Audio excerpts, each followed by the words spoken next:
Two Bengals wide receivers got paid. So what does it mean for Drake London's future contract demands and where Trey Hendrickson might wind up?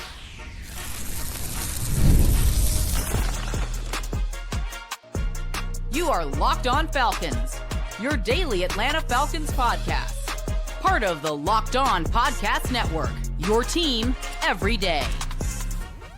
Welcome back, everyone, to another illustrious episode of the Locked On Falcons podcast, your daily Atlanta Falcons podcast, part of Locked On Sports Atlanta, your team every day.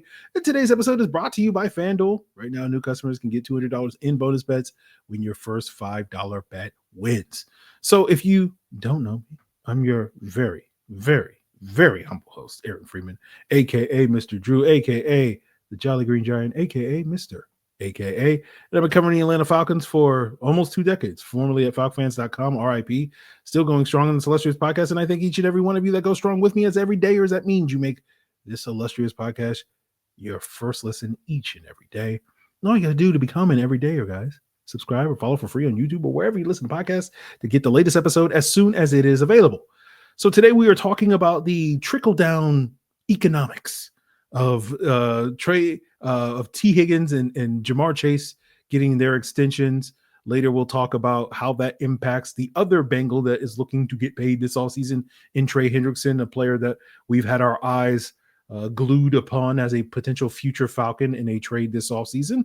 But, you know, the more immediate impact, or maybe not immediate impact, but the more immediate focus when it comes to the Falcons is how these contract extensions for Higgins and Chase affects the wide receiver market, which is going to matter because Drake London is potentially coming up for an extension. Now, it's funny because I mentioned this on the Mock Draft Monday episode when these deals get done, we'll talk about how it impacts Drake London. Little did I know, like 3 hours after I recorded that episode, the deals would get done.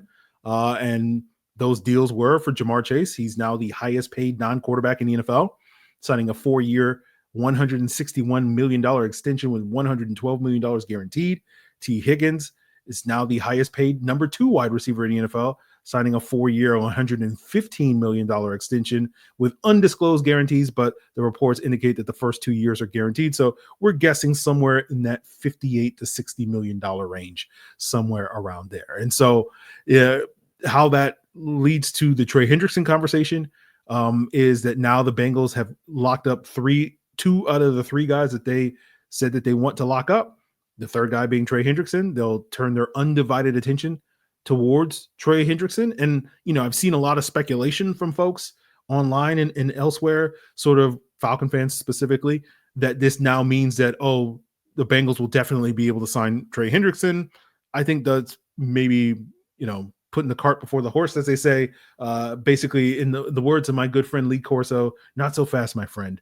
But we'll talk more about that later. So, you know, what Higgins' contract, you know, I don't think we have to worry too much about Jamar Chase's contract. It's what I'll say. We'll see. Yeah, I would love to be having a conversation about the potential of giving Drake London $40 million a year if he has that type of season this upcoming season. I would love to have that conversation, but I don't think we're going to have that conversation.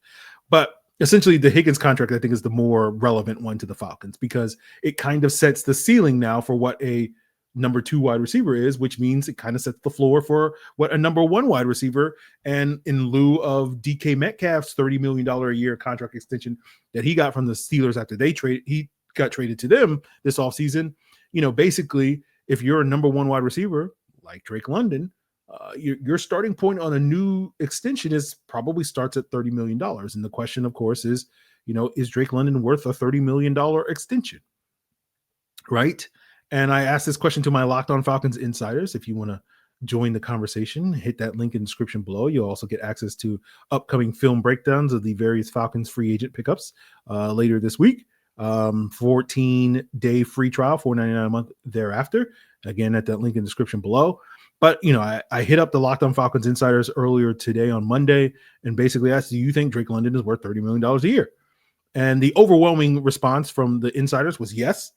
And many of those insiders express the hope that the Falcons could get the deal done sooner versus later before the price gets driven up even more beyond the $30 million a year mark. And you can understand that given, you know, what many people have said about the Bengals sort of delaying the inevitable with extending Chase and Higgins this offseason as opposed to last offseason, that they could have saved money, right? That, obvious example being that at the combine, Bengals brass said that we plan on making Jamar Chase the highest paid non-quarterback in the NFL. And at the time when they said that, that meant basically paying him, matching the $35 million a year that Justin Jefferson was making, right? And then since then, we've seen Max Crosby getting $35.5 million, I think, a year, and then Myles Garrett getting $40 million a year. And, maybe, like they could have saved some money if they had gotten that deal done sooner versus later. And so the issue that the Falcons are going to face with trying to get a deal done with Drake London is precedent. That's going to be the main deterrent against that. And, I know fans don't really care about precedent, but GMs do, and we'll explain that in a second. But the way it's going to work with Drake London is he's going to get his 5th-year option this offseason, 100% certainty on that one. That's projected to be about $16.8 million a year. That 5th-year option is going to lock him through under contract through the 2026 season. And when you look at the Falcons' history of paying particularly their first-round guys, they have traditionally, and this has been true under Terry Fontenot, this was true under Thomas Dimitroff as well, is that they wait until after the 4th year that a guy has played before they pay him. And they'll pay him before officially that 5th year comes in, right? You saw that go all the way back with Jake Matthews when he got paid in the offseason of 2018 during that summer. You saw that with Chris Lindstrom getting paid at the beginning of his 5th-year offseason after year 4 in 2023, 2022, whenever that was, March of 2023. Yes, March of 2023, he got paid. 2022 was his 4th year. And you saw that with AJ Terrell this past summer, where right before week 1, the Falcons gave him his big extension before the official start of his 5th season. And so that puts Drake on track to basically the Falcons will come to Drake and look to extend him next offseason as opposed to this offseason, right? And it's certainly understandable why people would rather a deal get done sooner versus later. Why wait? Because it's possible that, the price could get driven up between now and the start of next offseason in March of next year, right? That you have all those guys in the 2022 draft class that are basically the next guys up that include Drake London, Garrett Wilson, Chris Olave, George Pickens, Jameson Williams, Christian Watson, etc. And should one of their respective teams decide that they want to jump the gun and say, hey, we'll pay you $35 million a year at some point over the next 11 months, that's only going to potentially drive up Drake London's price, especially if Drake London winds up outperforming that guy in this upcoming season. Like, well, now my starting price tag is $36 million or something like that. So I think that's a risk that the Falcons are going to be willing to take because, again, for one reason, for precedent. A second reason, I think it makes sense for the Falcons to want to wait and see a little bit more on Drake London, what he can do in 2025 before deciding to pay him $1 bajillion. That is now the going rate for top end wide receivers, right? On that point, we can trust and say with confidence that Drake is probably going to be productive this year. He's been productive regardless of who the quarterback has been, whether it's been Mariota, Ritter, Kirk, and now Michael Penix. But the type of production that Drake has this upcoming season, I do think is going to be important. We'll circle back to that later in today's episode. But going back to that precedent notion, that is something that matters for NFL GMs, right? That if you pay Drake London this offseason, so after his 3rd season, what's going to stop the next guy that's in line to basically say, okay, well, after 3 years, now I want my contract extension. And if you don't give it to me, like you gave it to Drake, I'm going to hold out.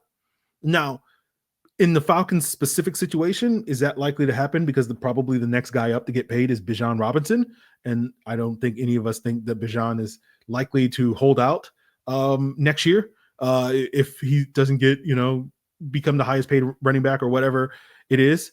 But at least if you're a general manager, you just tend to play that conservatively and you'd be like, well, there's no exceptions. And if we are going to make an exception, it'll be for like a quarterback or something like that, as opposed to just a quote unquote normal position player, even one as good as Drake London. You don't want to give anybody that sort of leverage or ammo into the future, even if you think, oh, you could probably get away with doing it with Drake and not have to worry about it coming back to bite you in the butt, until many, many years later. But why would you invite that sort of thing biting you in the butt in the first place is basically how general managers think. So I think precedent is going to stop the Falcons from doing a deal sooner versus later. Even if you can certainly argue that the Falcons may wind up saving money in the long run by doing it that way. But, getting back to that second point about, what we need to see from Drake London this upcoming season before you pay him, I think the issue is Drake London a number one wide receiver? Yes, but what type of number one wide receiver? And we'll break that down, guys, as we continue today's Locked On Falcons. Now, March Madness is here, and FanDuel is giving you a chance to get in on the action like never before. Right now, new customers can get $200 in bonus bets. When your first $5 bet wins, that's $200 extra bucks to use on everything from buzzer beaters to Cinderella stories to even who's going to cut down those nets. And I always have a love-hate relationship with the NCAA tournament when it comes to filling out my brackets because, that Final Four pick, it gets busted when they lose in the second or third round, and you just got to throw the whole thing away. But you don't have to worry about that with FanDuel, guys, right? Because if you sign up and you play with games every single day, there's opportunities to win money every single day. So you don't have to throw your whole bracket away just because Gonzaga, down goes Gonzaga or whoever it is. And not only do you not have to worry about that, but you also get paid instantly, right? No waiting around. You get that money right away. So visit FanDuel.com. Don't miss your chance at $200 in bonus bets and get in on the college hoops action all tournament long. So the question, is Drake London worth $30 million a year? My answer is maybe. And again, the overwhelming majority of the Locked On Falcons insiders seem to say, yes, he is worth it. Now, I do know of some non-Locked On Falcons insiders that probably would disagree with that sentiment. And I kind of sit in the middle, right? Not because I don't think Drake is worth it, but I want to see more from Drake to basically confirm, yeah, I think you might be worth it. But it's not a might be or maybe. It's a yes, you are worth it. I want to see what type of number one wide receiver you are. And that in term, number one wide receiver, is kind of a nebulous term. Everybody has a different definition. I'll give you two such definitions that I tend to sort of have. There's the sort of true blue number one wide receiver. High-end players at the top of the league, only a handful of these guys in the league. These are the guys that force defenses to change how they play on a consistent basis, that are demanding double teams and brackets almost every single snap. Julio Jones was that type of guy, right? That's why he's on the GOAT wall, right? Justin Jefferson, Jamar Chase are those types of guys. That's why they're getting paid $35, $40 million a year as we see things, right? That's why people were willing to pull the trigger with high picks on Marvin Harrison Jr. and Malik Neighbors last year, thinking that those guys had the capacity to being that high-end sort of wide receiver. And then I think you have what I would call just a regular old number one wide receiver, which is basically whoever is the go-to guy in your offense. There's a lot of those guys in the NFL, right? Arguably 32 of them in the NFL or more. And I think Drake London certainly fits in the latter category at this point in time. It's just a question of, where does he fit in that category?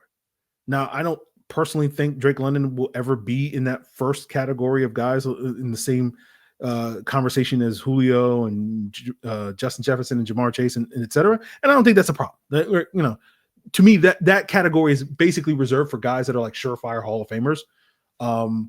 And I don't think you got to be a surefire Hall of Famer. Like Roddy White to me is not in that first category of guys, right? And you can have a very productive and long, successful career like Roddy White had and so many other wide receivers had without having to be that sort of true blue, top of the league, number one wide receiver.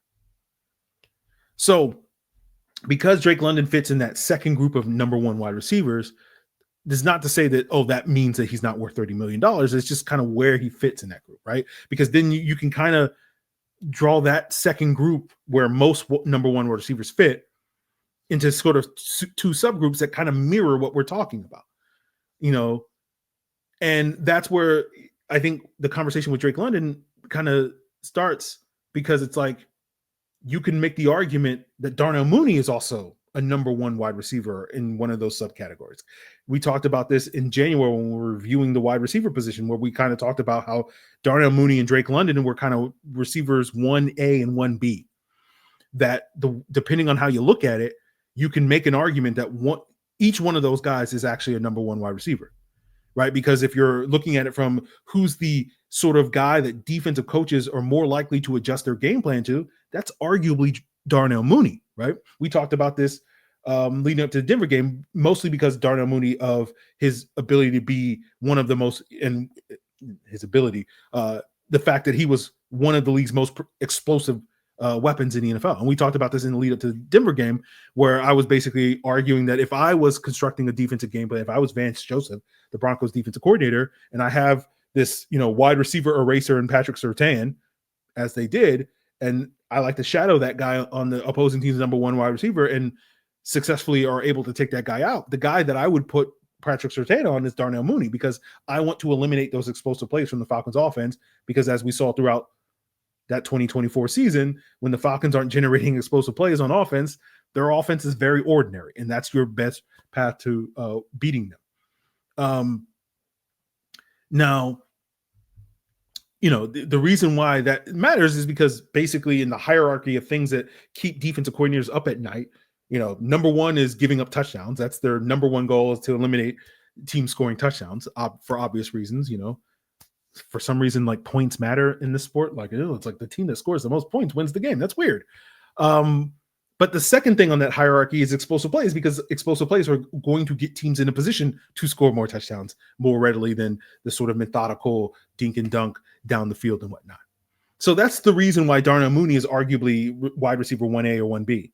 And the reason why Drake London is arguably the Falcons' actual number one wide receiver is because when it came to do or die, money down situations, third down, fourth down, red zone, those were the situations where the Falcons consistently went towards Drake London. It's like, we need a guy to get open. We trust this guy to win in those situations. And Drake London was that guy consistently throughout the season, right? You look at the red zone targets. Drake London dwarfed Darnell Mooney in red zone targets, 24 to Mooney's 6, right? Mooney was fourth on the team in red zone targets, right? Behind Pitts at 13 and Bijan at 7. Then you look at third and fourth downs. Drake led the team with 49 such targets. Mooney was second with 38. Pitts and Ray both had 26, by the way. And so you just see like this overwhelming amount of these critical situations. Drake London's getting the football, right? It's basically that sort of idea of, what defines a number one wide receiver is like, it's 3rd and 7. It's do or die, fourth quarter, whatever the case may be. Who's getting the football? I won't say 9 times out of 10, but like, the vast majority of time, let's say 7 times out of 10, it feels like Drake London's going to get that football in those situations. And in order to justify paying Drake London $30 million, to me, I think we need to see Drake London in this particular season to kind of bridge the gap between those 2 points, the explosiveness of Darnell Mooney and the do or die guy, right? I looked at the top 20 highest paid wide receivers currently in the NFL, and that now include Higgins and Chase. I also looked at the top 5 wide receivers from that 22 draft class that include Drake London, Garrett Wilson, Olave, Jamison Williams, and George Pickens. And I threw in Darnell Mooney as well as Cortland Sutton for good measure, because Cortland Sutton is entering contract year, similar sort of big wide receiver like Drake London, and also barely missed the cut of the top 20 wide receivers by like 3 spots. So for a total of 27 wide receivers to look at, and looked at the percentage of explosive plays that they had based off of their targets, not just in 2024, but also in the last 3 years combined. And of this 27 receiver sample, Drake London was dead last in this 27 receiver sample in terms of the percentage of targets that resulted in explosive 20-plus yard plays this past season at 7.6%. Over the last 3 years, Drake London was 24th out of 27 with it 10.1%. And the thing that's notable about Drake London, particularly in 2024, is 5 of his 12 explosive plays came in that Week 18 game against Carolina. Going into the season finale before that Carolina game, his explosive play rate was 5%. And the average among the other 26 wide receivers was like 13%. So he was less than half as explosive as these other wide receivers. It's why you've heard me suggest over the years, and will probably continue to hear me suggest over the coming months in the lead up to the season until Drake London proves me wrong come this fall and winter, is that, he's probably best used as a slot receiver as opposed to that outside receiver where you're hoping to get a little bit more explosive plays on the outside than you necessarily are looking at as that pure sort of possession slot receiver, which is what Drake London essentially was for most of the season until that Week 18 game.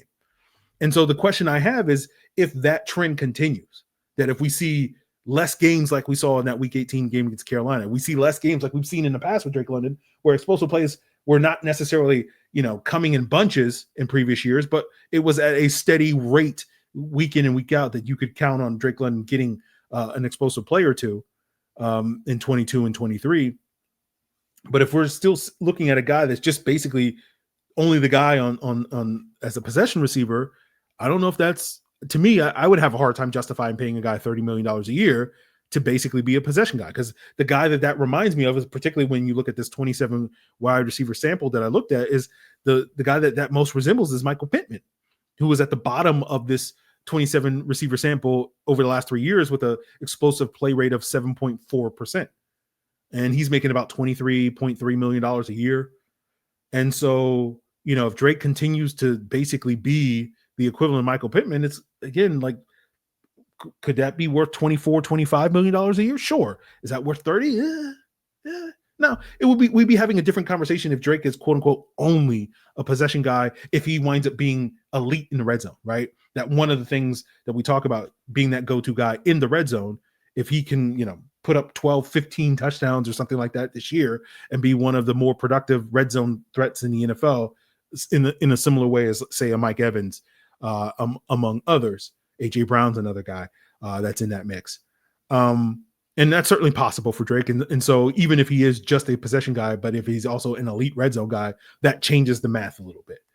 But if he's just a possession guy and is only sporadically generating those explosive plays, again, for me, that's hard to justify paying $30 million a year. So in summary, I'm fine with waiting for paying Drake London until after we see what he does this upcoming season with a full year of Michael Penix. I want Drake to earn that $30 million a year contract. If he goes out there and becomes the best red zone wide receiver in the NFL, that's going to help him earn that contract. If he goes out there and shows more explosive playmaking ability on par with some of the other top wide receivers in the NFL, he doesn't need to be number one on that list.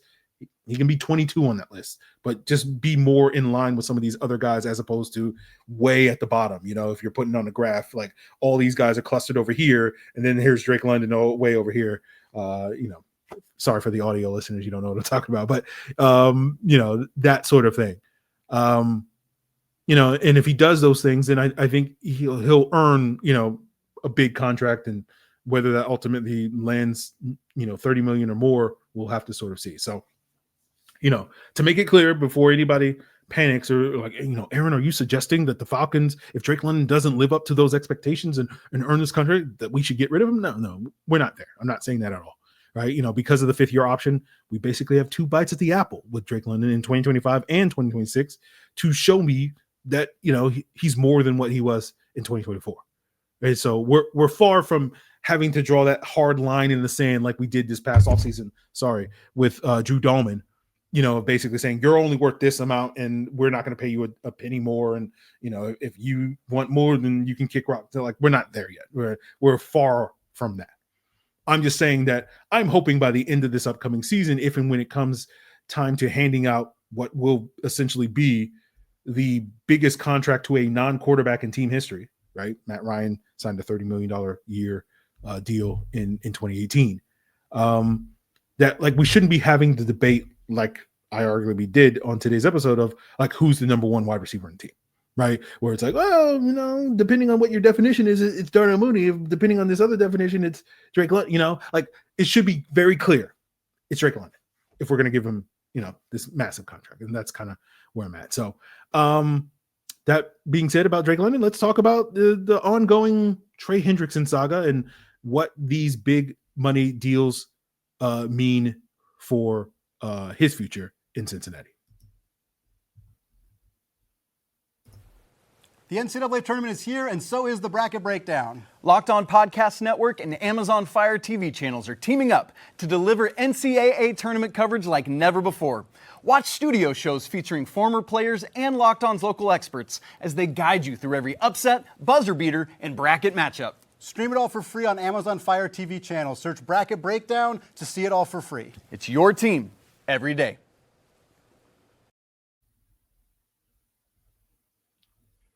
So in case you've missed it, we've talked a lot on recent episodes about the Falcons needing to make a big splash to land that fat fish like a Trey Hendrickson this offseason to actually make their offseason moves, actually worth a damn.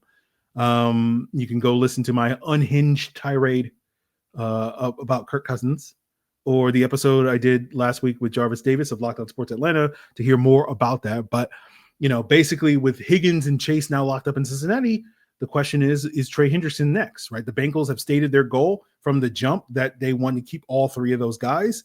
They knew that Higgins and Chase were priorities. And because of that, in the meantime, they kind of allowed Trey Hendrickson to explore trades, beginning a week or two ago, about 10 days ago, when that news sort of dropped.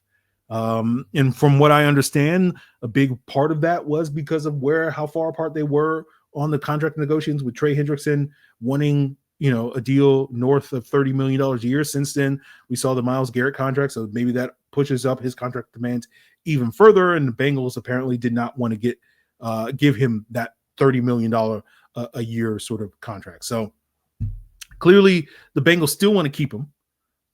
Which I think is partially why their asking price is reportedly, they're asking for a first-round pick for Trey Hendrickson so high.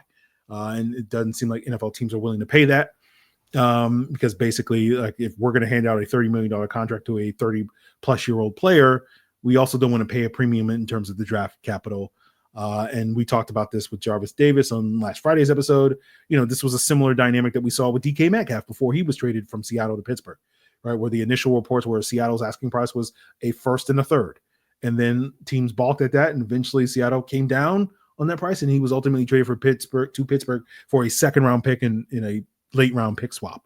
And hopefully, if you're the Falcon fan, you're hoping for some similar sort of dynamic with Trey Hendrickson, where the Bengals asking price currently is too high, but eventually they will come down on that.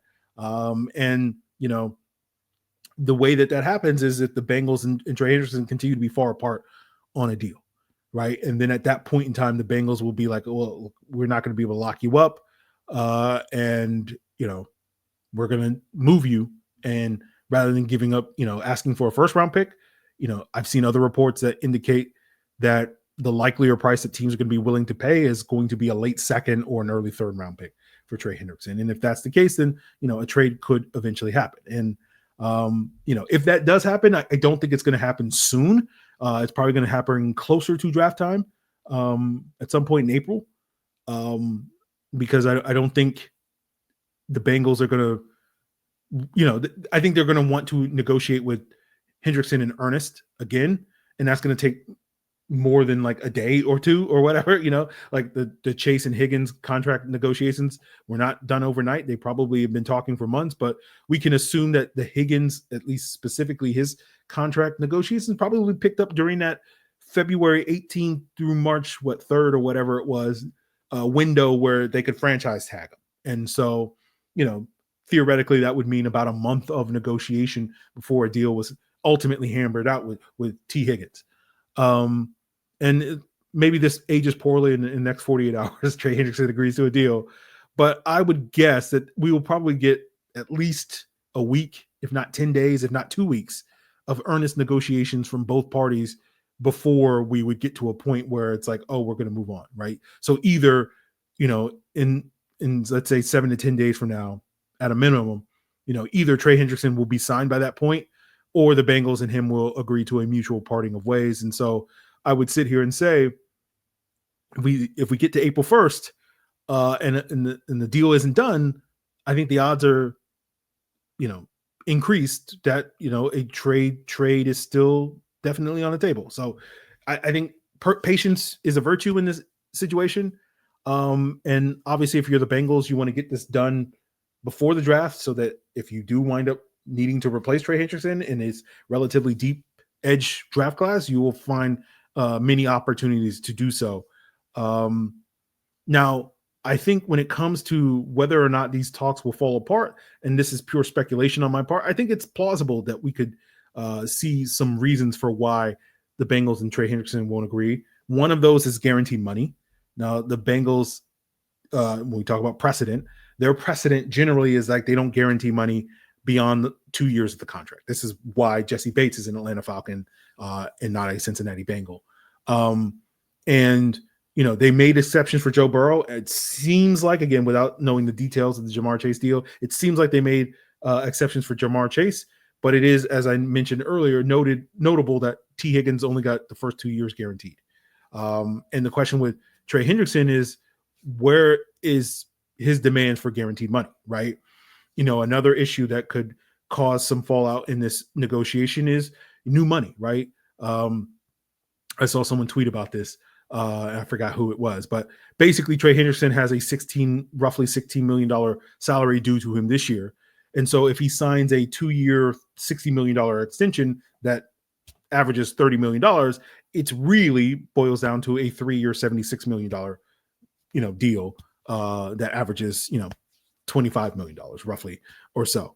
And so part of that negotiation snag, maybe Trey Hendrickson specifically wants $30 million a year in, overall, not just in new money, right? Which would mean, signing for like 2 years, a 2-year, $74 million extension, which would translate to a 3-year, $90 million extension, if you're following me. So, then the other thing with guarantees is like, when you look at some of these high-end edge contracts, a lot of these guys are making $70, $80 million or more, in some cases $100 million or more in guaranteed money.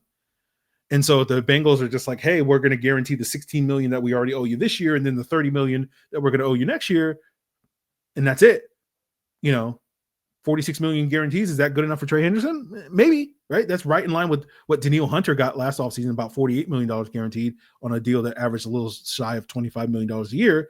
But it pales in comparison to, the $80, $90 million in guarantees that other guys are getting recently. And so we'll see what happens on that front. So, I wouldn't assume right now that a Trey Hendrickson deal is definitely getting done in Cincinnati. Clearly him and the Bengals were far apart enough 10 days ago that they gave him permission to talk trade, which was a significant development because basically there had been at least one offseason of, hey, trade me. And the Bengals were like, no. And like this offseason, they were like, maybe, right? So I wouldn't dismiss the possibility of Trey Hendrickson becoming an Atlanta Falcon just yet, right? Now, I don't think that means that a trade is likely. I've never thought a trade is likely. I've been from jump skeptical of a trade to Atlanta, even if he does ultimately get traded, mostly because I don't think the Falcons have the draft capital to win a quote unquote bidding war if there are multiple teams bidding for Trey Hendrickson's services, right? That if we're talking about that second round asking price, because the Falcons basically have a first, a second, a fourth, and 2 sevenths, are they going to be as willing to give up that second if maybe another team, even if the Falcons second is higher than another team, that sort of thing. So, because theoretically the Falcons would give up their second and also want like a later round pick back. And it's like, 46 is higher than say 55, but we'd rather take 55 without having to give up another pick if they're Bengals. So that's also part of that conversation. So again, that's all speculation on my part.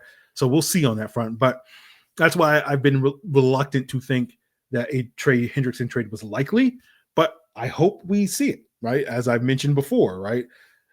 Hopefully the Falcons can kind of change the narrative on this quote unquote bad offseason that they're currently having. But again, I know opinions vary on that. I know that's a controversial take that the Falcons offseason is not going the way that we hoped it would. But I do feel like at this point in time, if the Falcons are going to do anything this offseason that's going to really get us excited, a Trey Hendrickson trade is probably one of a handful of options available for him. So we'll see. I say, let it play out. We'll be patient to see how this thing goes on. We'll see where we at, by the end of this week and the week after that. And, we'll see. But those are my thoughts on that. We will talk more about other stuff. Right? Since the Falcons appear to be mostly done in free agency, they brought back Kentavious Street. Garrett Bradbury was officially released today. So those are probably topics that we'll explore tomorrow. Garrett Bradbury being the former Vikings center that may be the future Falcons center. So those will be topics that we will probably get into on tomorrow's episode. So continue to make Locked On Falcons your first listen. Check out Locked On NFL Draft as your second listen to get you guys geared up for, those potential edge rushers that teams like the Bengals and or Falcons we'll be targeting. It's all part of Locked On Podcast Network, your team every day.